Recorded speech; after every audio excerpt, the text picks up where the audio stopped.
নিজের প্রাক্তন স্বামীর সাথে নিজেরই বেস্ট ফ্রেন্ডকে দেখে অবাক হয়ে যায় ইতি।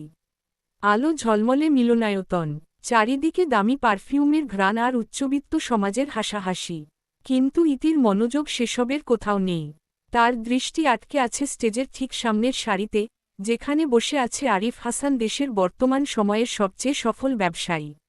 আর আরিফের ঠিক পাশেই, তার হাত জড়িয়ে ধরে বসে আছে রিমঝিম, যাকে এই শহর রিমি বলে চেনে। রিমির পরনে দামি সিল্কের গাউন, গলায় হীরাখচিত নেকলেস, অথচ ঠিক ৫-৬ বছর আগেও এই রিমি ছিল ইতির সবচেয়ে কাছের বান্ধবী, যে কিনা ইতির সাথে ফুটপাতের চায়ের দোকানে বসে বিস্কুট ভাগ করে খেত। ইতি একটা দীর্ঘশ্বাস ফেলল। ৪ বছর আগের সেই দিনগুলো এখন তার চোখের সামনে ভাসছে। আরিফের ব্যবসার তখন চরম দুর্দিন। বড় বড় লোন শোধ করতে না পেরে আরিফ তখন দেউলিয়া হওয়ার পথে। অভাবের সংসারে প্রতিদিনের অশান্তি আর অনিশ্চয়তা ইতিকে মানসিকভাবে ভেঙে দিয়েছিল। সে ভেবেছিল, এই মানুষটার সাথে থেকে সে কেবল অন্ধকার গর্তে ডুবে যাবে। তাই এক রাতেই সবকিছু গুছিয়ে চলে এসেছিল, শুধুমাত্র আরিফের জন্য রেখে এসেছিল একটা ডিভোর্স পেপার। আরিফের ফোন রিসিভ করা বন্ধ করে দিয়ে সে শহর ছেড়েছিল।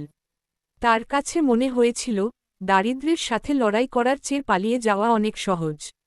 ইতি আজ এখানে এসেছে একজন মিডিয়া রিপোর্টার হিসেবে। কিন্তু আরিফ পুরোপুরি বদলে গেছে।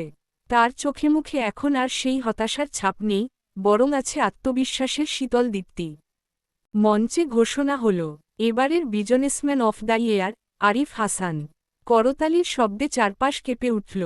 আরিফ ধীর পায়ে মঞ্চের দিকে এগিয়ে গেল। ইতির বুকটা ধরফর করছিল। সে ভিড়ের আড়ালে নিজেকে লুকিয়ে আরিফের মুখের দিকে তাকিয়ে রইল। আরিফ মাইক্রোফোনের সামনে দাঁড়াল। তার চোখে জল নেই, বরং একটা অদ্ভুত প্রশান্তি। আরিফ গম্ভীর অথচ স্পষ্ট গলায় সবাইকে সালাম দিয়ে কথা বলা শুরু করল। পুরো অডিটোরিয়াম তখন নিস্তব্ধ হয়ে তার কথা শুনছে। এক পর্যায়ে উপস্থাপক বললেন, আচ্ছা স্যার, কিছু মনে না করলে আমরা কি জানতে পারি, আপনার আজকের এই অ্যাওয়ার্ডটা আপনি কাকে ডেডিকেট করবেন? আরিফ হাসান এবার কিছুক্ষণ চুপ করে থেকে একটা দীর্ঘশ্বাস ফেললেন। তারপর আবার বলতে শুরু করলেন, আসলে আমি যখন খুব ছোট তখন একটা অ্যাক্সিডেন্টে আমার মা বাবাকে হারাই। আর আমার কোনো সন্তানও নাই। তবে সবাই একটু আগ্রহ নিয়ে তাকালো। একটু থেমে আরিফ হাসান আবার বললেন, তবে আমার জীবনে এমন একটা মানুষ আছে যাকে আমি এই অ্যাওয়ার্ডটা ডেডিকেট করতে চাই। আর হ্যাঁ, এই মানুষটার কথা না বললে আমার এই যাত্রা অসম্পূর্ণই থেকে যাবে। আজ থেকে ৪ বছর আগের কথা।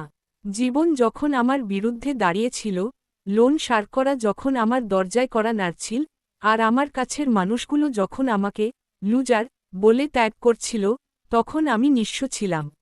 ঠিক তখনই আমার জীবনে আলো নিয়ে সেই মানুষটা প্রবেশ করেছিল। ইতি অডিটোরিয়ামের কোণে দাঁড়িয়ে শিউরে উঠল। কাছের মানুষ শব্দটা তার বুকে তীরের মতো বিঁধল। আরিফ কি তাকে নিয়ে কথা বলছে? আরিফ থামল না। সে হাত বাড়িয়ে রিমঝিমকে মঞ্চে আসার ইশারা করল। রিমি লাজুক হাসিতে স্টেজে উঠল। আরিফ তার হাতটা শক্ত করে ধরে আবার বলা শুরু করল, ঠিক সেই সংকটের মুহূর্তে, যখন আমার পকেটে এক কাপ চা খাওয়ার টাকাও ছিল না, তখন রিমঝিম আমার জীবনে আসে। ও জানত না আমি ভবিষ্যতে কি হব। ও শুধু দেখছিল একজন মানুষ কতটা একা হয়ে পড়েছে। ইতি নিজের হাতের নখ খুঁটছিল। সে দেখতে পাচ্ছিল, আরিফ কিভাবে রিমির চোখের দিকে তাকিয়ে কথা বলছে, ঠিক সেভাবেই, যেভাবে একদিন সে ইতির দিকে তাকাত। কিন্তু পার্থক্য হল, আরিফের চোখের এই মুগ্ধতা এখন আর ইতির জন্য নয়। দীর্ঘ একটা বছরের লড়াই ছিল আমাদের, আরিফ বলতে লাগল। আমি রিমঝিমকে বলেছিলাম, আমার কাছে তোমাকে দেওয়ার মতো কিছুই নেই, শুধু আছে একগাদা দেনা। রিমি আমাকে সেদিন বলেছিল, তোমার কাছে টাকা নেই বলে কি হয়েছে, তোমার পরিশ্রম করার সাহস তো আছে। সেই মানুষটা তখন বিশ্বাস জোগাত প্রতিটা পদক্ষেপে। এবার একটা হাসি দিয়ে আরিফ হাসান বললেন, আমি সেদিন খুব আশ্চর্য হয়েছিলাম যেদিন রিমি আমাকে বিয়ের প্রস্তাব দিয়েছিল। সে জানত না আমার বিজনেস আবার ঘুরে দাঁড়াবে কিনা। আমি সেদিন তার চোখে আমাকে নিয়ে যে বিশ্বাসটা দেখেছিলাম সেটা আমাকে থমকে দিয়েছিল। আজ আমি যদি বিজনেসম্যান অফ দ্য ইয়ার হই, তবে তার আসল কারিগর রিমি। সে আমার খালি পকেটে আমার পাশাপাশি হেঁটেছে। দর্শকদের আসন থেকে মুহুর্মুহু করতালির শব্দে ইতির মাথা ঝিমঝিম করে উঠল। ৪ বছর আগে যে আরিফকে ইতি অযোগ্য মনে করে ছেড়ে এসেছিল, সেই মানুষটা আজ এত বড় এক উচ্চতায় পৌঁছেছে। ইতি বুঝতে পারল সেদিন সে কি হারিয়েছিল। আরিফের জীবনে রিমঝিমের ভূমিকা ছিল বন্ধুর চেয়েও বেশি, সে ছিল তার অনুপ্রেরণা, তার আশ্রয়। ইতি যে টাকা অভাবের দোহাই দিয়ে আরিফকে ত্যাগ করেছিল, রিমি ঠিক সেই অভাবের মাঝেই আরিফকে নতুন করে গড়ে তুলেছে। অনুষ্ঠান শেষ হতে লাগল। অডিটোরিয়াম খালি হওয়ার উপক্রম। ইতি হন্তদন্ত হয়ে বাইরে বেরিয়ে এল।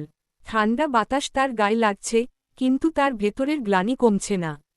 সে দূর থেকে দেখতে পেল আরিফ আর রিমি গাড়িতে উঠছে। আরিফ গাড়ির দরজা খুলে দিচ্ছে রিমঝিমকে, রিমঝিম মুচকি হেসে আরিফের গালে আলতো করে হাত রাখছে। ইতি একটা লম্বা ছায়া হয়ে দাঁড়িয়ে থাকল। তার চোখ ঝাপসা হয়ে এল। সে বুঝতে পারছে 4 বছর আগের সেই ভুল সিদ্ধান্তের কোনো ক্ষমা নেই। আরিফ হাসান হয়তো তাকে ভুলে গেছে। ইতি নিজেকে সামলে নিল। সে জানত এই মঞ্চ, এই আলো, এই জয়ধ্বনি, এসব কিছুর পেছনে আরিফের যে আত্মত্যাগ আর রিমঝিমের যে অটল ভালোবাসা ছিল, তা ইতির স্বার্থপরতার কাছে হেরে যাওয়ার কথা ছিল না। বরং ইতির স্বার্থপরতাই তাদের প্রেমের ভিত্তিপ্রস্তর শক্ত করে দিয়েছিল। সে হাঁটা শুরু করল। পেছনে থেকে ভেসে এল আরিফের গাড়ির ইঞ্জিনের শব্দ। সমাপ্ত। হ্যালো বন্ধুরা, প্লিজ তোমাদের অনুরোধ করছি, গল্পটা কেমন হয়েছে জানাবেন প্লিজ। লাইক, কমেন্ট ও শেয়ার করে দিবেন। আল্লাহ হাফেজ।